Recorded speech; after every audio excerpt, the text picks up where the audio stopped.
Welcome to the Phase 5 CAQH CORE Prior Authorization 278 Web Portal Rule tutorial. Thank you for joining today.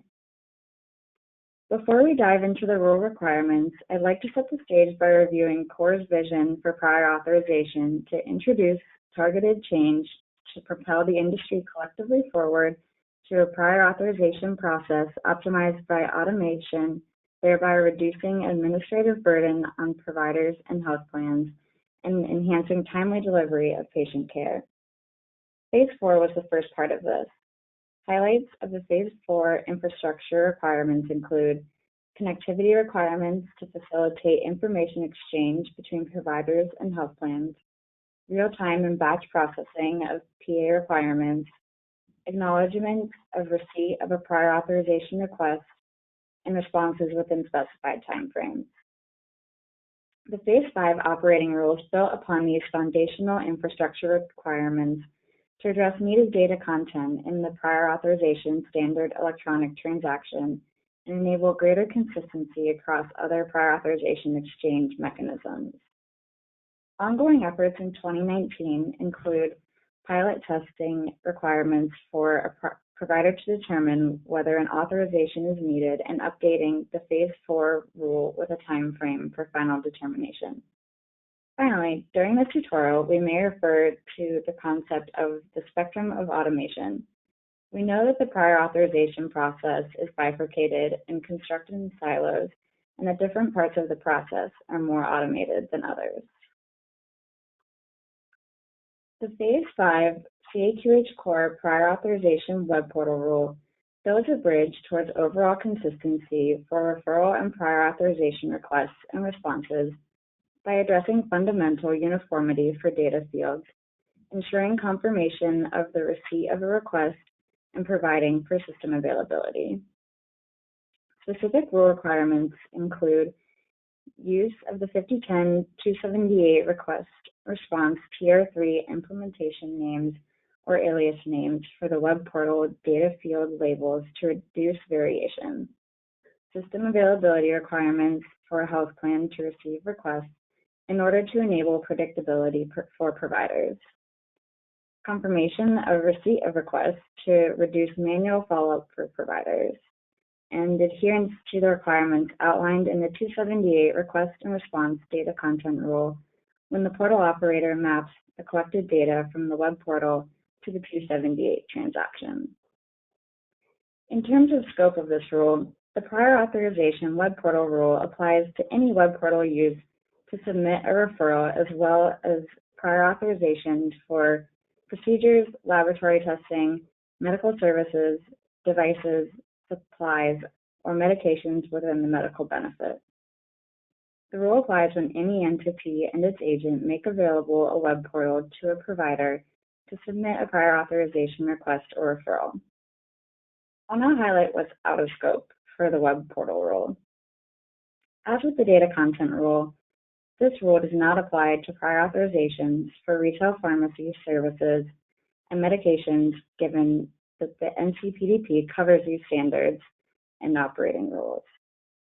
Additionally, the rule does not require any entity to conduct, use, or process a prior authorization or referral via a web portal if it does not currently do so. This slide shows a zoomed out view of the deeper dives of the web portal rule we will be getting into on the subsequent slides. Each major web portal rule requirement bucket is listed on the left, and you'll see corresponding color-coded dots to indicate who the requirement applies to. Let's start off with system availability and reporting requirements. The system availability requirement in the prior authorization web portal rule requires that the web portal be available no less than 86% per calendar week, consistent with availability requirements in prior phases for the standard transactions, including the 278. This allows for 24 hours per calendar week for regularly scheduled web portal downtime. In addition to system availability in general, health plans and their agents must make available their notices of scheduled downtime, holidays, and any non-routine downtime. In addition, they must provide information within 1 hour of emergency downtime and publish non-routine downtime at least 1 week in advance. During downtime, web portals are not required to send a response to notify the provider that the web portal is down and where to submit a prior authorization request. However, the web portal operator should provide an alternative mode of submission during downtime if applicable.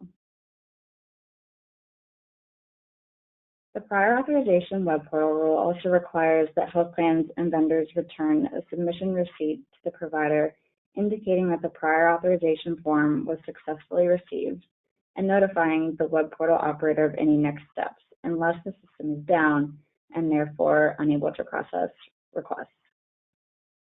At the bottom of the slide, you'll see examples of this receipt and next steps that could be returned to the web portal operator. These examples include notification that the web portal operator requires additional documentation to process the request, an option to print and save a PDF, an option to view the prior authorization status or update previously submitted requests, an assignment of a transaction or reference control number, and a detailed timestamp, potentially including date, time, and time zone of the submission. I would like to note that the examples listed on this slide do not represent an exhaustive list of what information could be returned to the web portal operator, only a few options. In an effort to bring consistency and standardization to web forms, the web portal rule requires the use of the 278 request and response Tier 3 implementation names for the web portal data field labels on both the request form and the response. Another option is for entities to use the Tier 3 alias field name, which at times may be more recognizable to those operating the portal and submitting the form while still within the standard Tier 3. In addition, to ease understanding, the requirement notes that web portal operators may present supplemental information regarding the data fields via a mouse hover function or some similar functionality. Finally, the web portal rule requires that if a web portal operator maps the data collected from the web form to the 278 transaction, it must conform with the Phase 5 CAQH CORE 278 data content rule. Thank you for listening to this tutorial. Please feel free to reach out to us if you have any questions.